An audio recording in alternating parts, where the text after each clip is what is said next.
ऐसा लग रहा है जैसे सूरज गर्मी का बटन दबाकर खुद छुट्टी पर चला गया है। और इतनी गर्मी आज तक नहीं पड़ी जैसी अब पड़ रही है। ठंडकपुर नहीं करमपुर नाम होना चाहिए हमारे गांव का। यहाँ तो रोटी बिना चूल्हे के भी सिक जाए।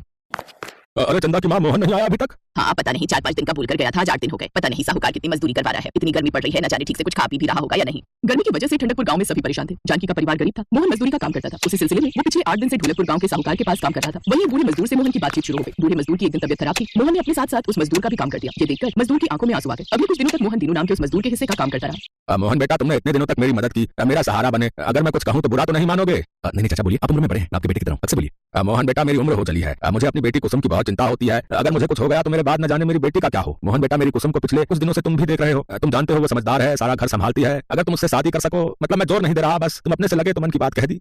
चाचा मैं जानता हूँ कुसुम बहुत अच्छी है, पर एक बार मैं घर में बात कर लूँ फिर आपको बताता हूँ। मैं जाते ही कुसुम के बारे में घर में बात करूंगा। मोहन जी, ये रास्ते के लिए कुछ रोटियां और चटनी बांधी है, आप खा लेना। मोहन ने मुस्कुराते हुए कुसुम के हाथ से रोटी की पुटली पकड़ी और वापस घर के लिए निकल गया। घर जाकर उसने कुसुम के बारे में बात की। अरे बेटा, आजकल बिना जाने पहचाने ब्याह करना गलत है। धोखेबाज लड़कियां मिल रही हैं और हम तीनों और उसकी बेटी को जानते ही कितना है। माँ कुसुम अच्छी लड़की है, मैं कुछ दिनों में समझ गया। वो लोग बहुत सीधे हैं। एक बार मिलाते हैं, देखने में बुराई ही क्या है। और कौन सा हम ज्यादा पैसे वाले हैं जो बड़े घर की बेटी का सपना देखें। लड़की अच्छी हो तो किसी भी घर को स्वर्ग बना देती है। क्या पता कुसुम भी इस घर के लिए लक्ष्मी बनकर आए। मोहन के कहने पर उसके परिवार वालों ने कुसुम को देखा। कुसुम के पिता ने अपने सामर्थ्य से उनकी खातिरदारी की। कुसुम देखने में ऐसी सुंदर थी मानो कीचड़ में कमल। देखते ही कुसुम सबको पसंद आ गई। कुछ दिनों बाद बहुत ही साधारण तरीके से मोहन और कुसुम की शादी हो गई। भयंकर गर्मी पड़ रही थी। घर में एक ही पंखा था। अब मोहन की शादी हुई तो जिस कमरे में पंखा था वो जानकी ने मोहन और बहू को दे दिया। खुद वो पति और बेटी के साथ आंगन में सोने लगी। अब बेटी चंदा को रात में बहुत गर्मी लगती। माँ बहुत गर्मी लग रही है, हवा भी मानो हवा लेने गई है। पंखा कौन सा सही है, वो भी इतना बूढ़ा हो चुका है कि हिलता भी है तो जैसे गिनती करके हवा देता। उसी के नीचे बहू कुसुम और मोहन सोते हैं।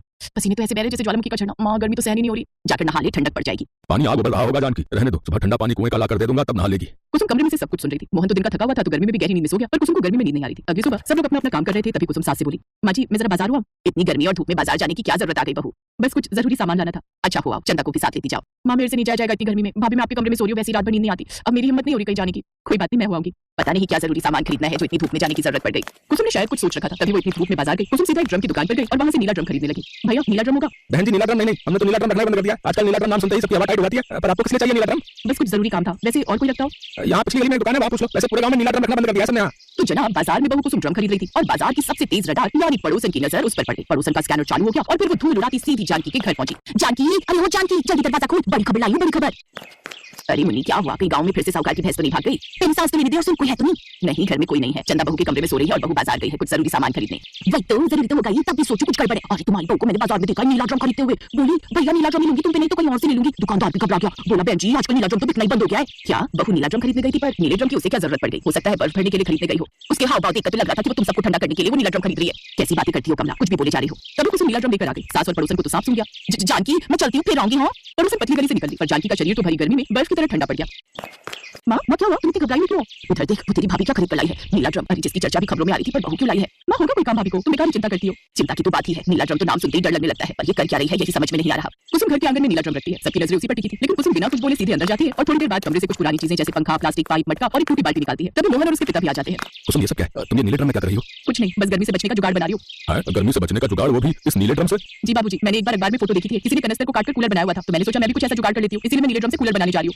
वाह क्या जुगाड़ लगा लिया कुसुम, वैसे कहो तो मैं भी तुम्हारी मदद करता हूँ। हाँ, वो मट्टी में पानी भर दो, फिर पाइप लगाकर पंखा फिट कर देंगे। बाबूजी हमें सबसे पहले इस ड्रम को काटना होगा। मैं आरी लाता हूँ बहू। कुसुम अपने पति और ससुर की मदद से जुगाड़ लगाकर नीले ड्रम से कूलर तैयार कर देती है। पड़ोसन अपने घर की छत से सब कुछ देख रही थी। जैसे उसने नीले ड्रम के कूलर की ठंडी ठंडी हवा देखी तो वो भी हवा खाने आ गई। बहू तुमने तो कमाल कर दिया, साक्षात लक्ष्मी बनकर आई हो तुम तो। हमारी घर की गर्मी में तुम्हारी वजह से हमें राहत मिल गई। बहुत बढ़िया कूलर बनाया है तुमने। भाभी एक नीला ड्रम और खरीद लेते हैं और ऐसे एक और कूलर बना लेंगे यहाँ आंगन में रखने के लिए, फिर हमारे घर में 2 कूलर हो जाएंगे।